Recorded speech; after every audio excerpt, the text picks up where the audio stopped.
욥기에서 욥은 의인으로서 고난을 당합니다. 욥이 의인인 것은 고통의 책임이 욥에게 없다는 것을 알려주기 위한 것이며 온전히 고통 자체에 포커스를 맞추기 위함입니다.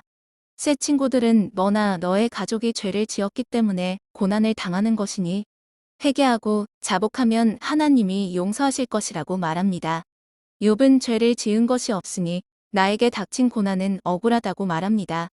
그러면서 새 친구가 말한 같은 논리, 즉 죄를 지었으면 벌을 달게 받겠으니 나의 죄를 알려달라. 그러나 나에게는 죄가 없으니 이것은 불공정함으로 하나님과 나 사이에 재판을 해달라는 것입니다. 새 친구와 욥은 똑같이 고난의 결과는 죄가 원인이라고 생각합니다. 그러나 거기에 더해 욥은 알 수는 없지만 반드시 죄 때문에 고난이 온다는 것에는 부정합니다. 그러나 새 친구는 여전히 욥의 고난은 죄 때문이라고 말하고 있습니다. 욥은 자신의 고난은 자신이 죄가 없으므로 불공정하다고 말합니다. 인간이 생각하는 사고의 수준이 이 인과관계를 벗어나지 못하고 있으며 그 인과관계로 설명할 수 없는 상황이 와도 달리 설명할 수 있는 방법을 알지 못합니다. 그것은 우리도 마찬가지입니다. 마지막에 엘리후라는 한 친구가 나옵니다. 그런데 하나님이 벌하는 친구들 중에 엘리후는 언급되지 않습니다. 누구는 예수님을 예표한다고도 하고 누구는 천사라고도 하지만 그것은 아니라고 생각합니다. 이 엘리후는 바로 욥기를 읽고 고통의 근원을 설명하고자 하는 우리 같은 많은 이들이 나타날 것을 예표하는 것입니다. 그래서 새 친구보다 전고 유대인이 아닌 사람을 의도적으로 보여주고 있습니다. 또한 이후의 설명자들에게는 어떠한 벌도 주어지지 않는다는 하나님의 의도를 보여주는 것입니다. 새 친구들은 구약적 마인드로 욥을 정죄하였습니다. 구약시대를 관통하는 구약적 마인드가 있습니다. 하나님은 선한 일에는 복을 주시고 악한 일에는 벌을 주신다. 규례와 율법을 지키고 제사를 통해 죄사함을 받는다. 그리고 죽으면 하나님 곁에서 영원한 잠에 든다.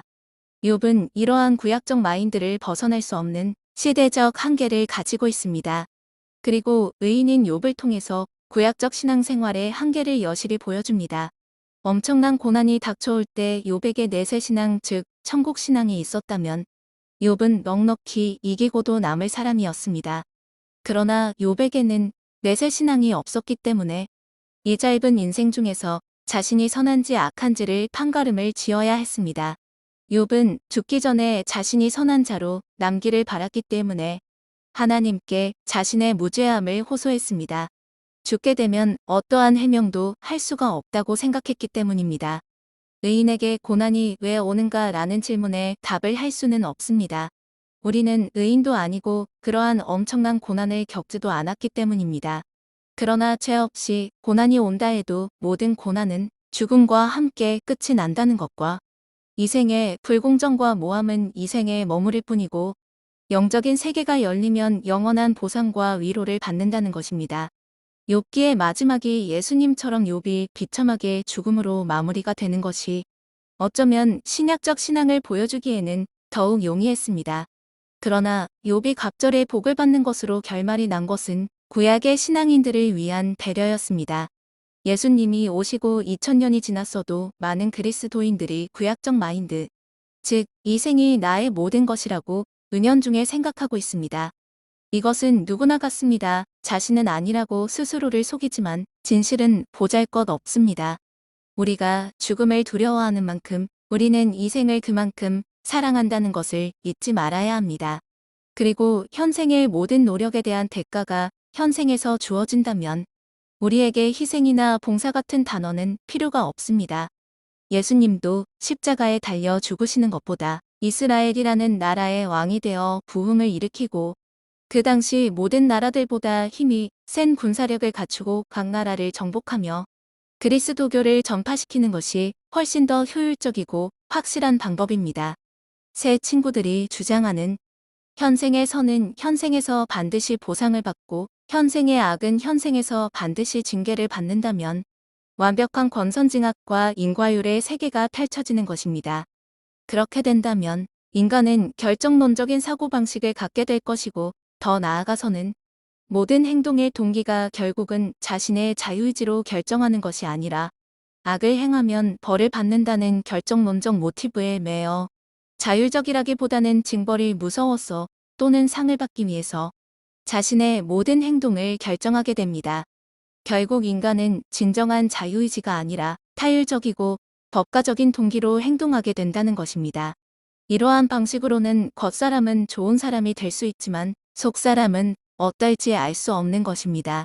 인간 내면의 진정한 변화를 만들기에는 부족하다는 것입니다. 거기에 더해 선과 악에 대한 즉각적인 조치가 취해지지 않는다면 사람들은 악을 행하기에 담대해지고 선을 행하는 데에는 게을러집니다.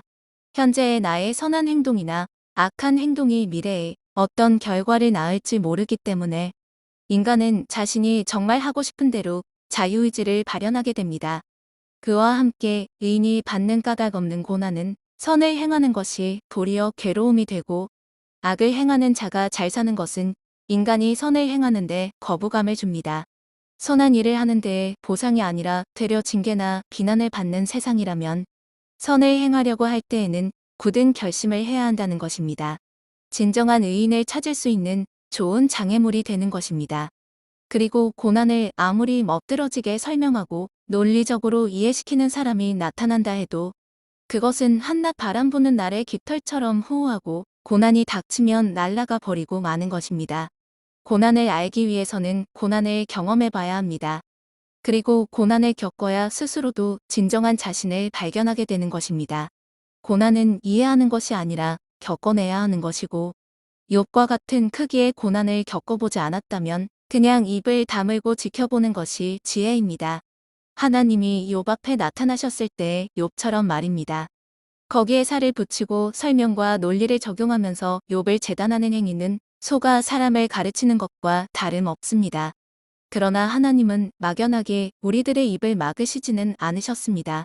베헤못과 리워야단이라는 예전에 살았으나 지금은 존재하지 않는 동물을 통해서 아픔과 고난을 묘사해 주시고 계시다는 것은 조금 신기한 부분입니다.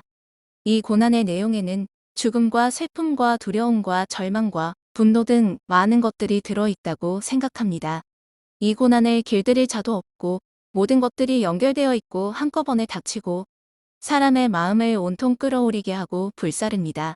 고난과 맞서 싸우기 위해 칼과 창을 든다 해도 아예 그 살에 들어가지도 않습니다. 세상에는 고난과 비교할 것이 없고 두려움이 없이 지음받았습니다.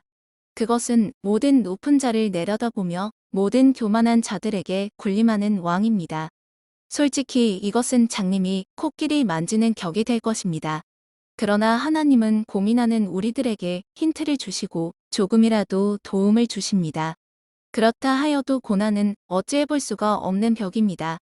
의인에게 고난이 왜 오는가 하는 질문을 받습니다.